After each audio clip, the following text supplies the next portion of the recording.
तो हम सब काम करते हैं। अब वो एक घटिया शब्द का फिर प्रयोग कर रहे हैं। ये जो शब्द का प्रयोग किया है ये भी अपराध है। मोहरा भी अपराध है। बिल्कुल, बाबा साहब के लिए मोहरा बोलेंगे? औकात है अमित शाह जी की? बाबा साहब के लिए मोहरा शब्द का प्रयोग करेंगे? है औकात? यही मैं बोल रहा हूँ बार बार। मन में है ना घृणा, 100 साल से ज्यादा से मन की घृणा निकल के आ रही है हर जब मुंह से निकलेगा। अब देखिए, मैं वो शब्द रिपीट भी नहीं कर पा रहा हूँ। आपने मुझसे बोला, मैं अटक गया ना, मैं क्या बोलूँ अब? आइकन बोलने के लिए बोला, तब मैंने कहा आइकन है वो, हमारे इंस्पिरेशन है वो। उनके बारे में इतना घटिया शब्द का प्रयोग करोगे आप? देखेंगे, आपको देखेंगे। सर, जो आज यहाँ पर जंतर मंतर पे धरना प्रदर्शन किया गया, ऐसा क्या मेन मोटिव था? नहीं, ये तो एक छोटा सा आज लोगों की किसी ने अनाउंस करके तो किया नहीं।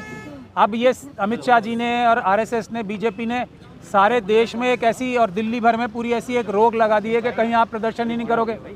ये गैर कानूनी है, ये लोकतंत्र की हत्या। लेकिन बाबा साहब के अनुयायियों को कैसे रोकोगे? उनके फॉलोअर्स को, अम्बेडकर को कैसे रोकोगे? तो हम क्योंकि कानून का पालन करते हैं, इस गलत कानून का जो अनाउंसमेंट की रखी है ये बिल्कुल गैर संवैधानिक कानून है। हम अपने घर के बाहर भी प्रदर्शन कर सकते हैं, हम इंडिया गेट पे भी कर सकते हैं, हम कहीं भी कर सकते हैं, ये कानूनी बात। अब लेकिन एक जगह है जो निर्धारित की गई अमित शाह पुलिस ने, तो हम वहाँ पे आए हैं। ये सिर्फ एक सिंबॉलिक है, आज शुरुआत है, ये बात समझ लें। जब तक ये लड़ाई चलेगी, जब तक अमित शाह जी ये माफ़ी से कुछ नहीं, ये फिर वही गलत बात है। ये माफ़ी से कोई काम नहीं चलने वाला। जो लोग कह रहे हैं ना इस्तीफा दो, माफ़ी दो, ये सब गलत बात है। हम इसमें विश्वास नहीं करते। जो सच्चे अम्बेडकरवादी हैं, माफ़ी मांगे या ना मांगे ये उनका आउटलुक है। हम कानूनी कार्रवाई करेंगे, ये है हमारा कहना। माफ़ी मांगने से आप किसी का इतना बड़ा घृणित कार्य कर दो, माफ़ी मांग ली। अब जबान की कोई वैल्यू नहीं है ना, ये तो खुद ही बोलते हैं, मोदी जी के लिए बोलते हैं जुमला। अब जुमले से माफ़ी मांग लेंगे, उससे हमारा कुछ नहीं। कानूनी कार्रवाई, हमें किसी से कोई लड़ाई थोड़ी है। अपराध किया है तो जेल जाओगे, नहीं किया तो बरी हो जाओगे। फिर आपको समझा रहा हूँ, गृह मंत्री जी अलग चीज़ होते हैं, अमित शाह जी अलग चीज़ होते हैं। अमित शाह जी गृह मंत्री तब तक रहते हैं जब तक वो कानून और संविधान के अंतर्गत कार्य करते हैं। जैसे ही वो कानून का उल्लंघन करते हैं, संविधान का उल्लंघन करते हैं, वो एक आम अपराधी बन जाते हैं। सर, ये जंतर मंतर पर आने का मतलब गृह मंत्री के खिलाफ बता दिया बीजेपी का। नहीं, आज तक चलिए, ये अब जब वो असत्य बोलने में एक्सपर्ट हैं, वो खुद ही बोलते हैं ना, प्रधानमंत्री जी जुमला होता है। ये एक उनका एक राजनीतिक जुमला हो सकता है, ठीक, ये जुमला भी मान लेते हैं हम उनका। चलिए, आज तक वो जुमले के रूप में ही सही, आरएसएस बीजेपी वाले भी छोड़ देते हैं। हम तो अमित शाह जी से बात कर रहे हैं सीधा। एक मिनट। तो जब वो जुमला ही बोलते हैं, मान लेते हैं आज तक उन्होंने ऐसा कोई अपराध नहीं किया। अब तो किया, मतलब आज तक नहीं किया तो अब अपराध करेंगे और उसकी सजा नहीं मिलेगी? ऐसा नहीं हो सकता अमित शाह जी, ऐसा नहीं होगा। सर, आज आप जंतर मंतर पर आए हैं, आप अमित शाह के खिलाफ आए हैं या गृह मंत्री के? हम तो अमित शाह जी के खिलाफ आए हैं। वो गृह मंत्री के रूप में उन्होंने ये कार्य नहीं किया। कोई भी गृह मंत्री जो संवैधानिक पद पे होता है वो कर ही नहीं सकता ऐसा काम। तो आपकी मांगे क्या है सर? हमारी मांग क्या है? हम तो एक्शन करते हैं। मांग किससे मांग तो उससे मांगते हैं जो हम कोई गुहार लगा रहे हो, किसी से भीख मांग रहे हैं। हम भीख थोड़ी मांग रहे हैं, हम कानूनी कार्रवाई करेंगे, आंदोलन करेंगे, बड़ा आंदोलन। अगला कदम क्या है?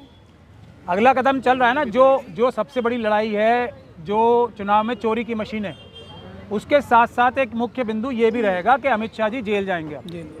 सर, आप कानून के जानकार हैं, किन धाराओं के अंदर उन्होंने क्राइम किया है? शाम को 3 बजे आइए, प्रेस कॉन्फ्रेंस में मैं सब बताऊंगा। 3 बजे मेरे ऑफिस में प्रेस कॉन्फ्रेंस है, सब आइए। कुछ बता दीजिए था। C66 Nizamuddin east 2nd floor, आइए, वहाँ बताएंगे।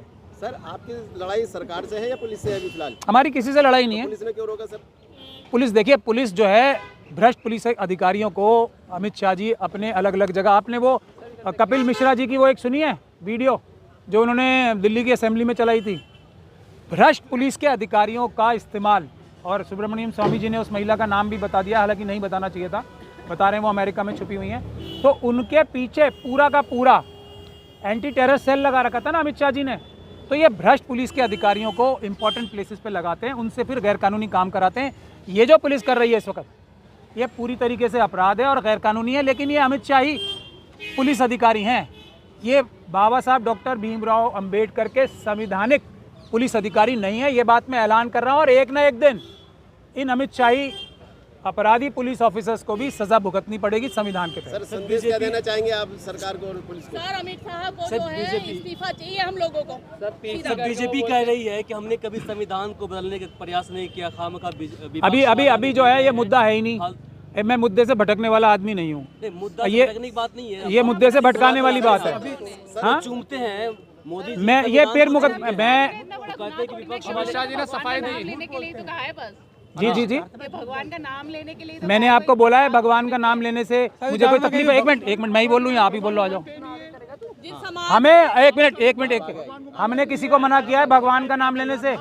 किसी को मना किया है किसी भी अपने आराध्य का नाम लेने से? लेकिन किसी एक व्यक्ति जो सबका आराध्य है, हर इंसाफ पसंद, हर बराबरी पसंद, हर कमजोर पसंद करता है, उसे उसके बारे में बदतमीजी करने की बात है। हम डाइवर्ट नहीं होंगे। आप भगवान का नाम लें, स्वर्ग जाएं, ये इससे हमें कोई परेशानी नहीं है। ये भी बाबा साहब डॉक्टर भीमराव अंबेडकर के संविधान ने ही आज़ादी दी है। लेकिन बाबा साहब के बारे में बदतमीजी अपराध है और उसकी सजा मिल के रहेगी। क्या क्राइम कर दिया, क्या अपराध कर दिया बताएं आप। एक समाज आइए 3 बजे, आइए 3 बजे, ऐसी- आइए 3 बजे, 3 बजे आप बाद में दे दीजिएगा, मैं दे लूँगा। आप 3 हाँ बजे निजामुद्दीन है सर। 3 बजे निजामुद्दीन। सर बताइए। आखिरी बात सर, सवाल है कि संदेश क्या देना चाहते हैं आप सरकार को, पुलिस संदेश कुछ नहीं है। अम्बेडकरवाद जीतेगा, मनुवाद हारेगा, इसमें कोई शक और शुबा किसी को रखना नहीं चाहिए। वो तो जीतते ही आ रहे हैं सर, शुरू से जीतते आ रहे हैं। लेकिन अल्टीमेटली हम जीतेंगे। अम्बेडकरवाद जीतेगा, मनुवाद हारेगा। 2 ही वाद हैं इस देश में और कोई वाद है नहीं।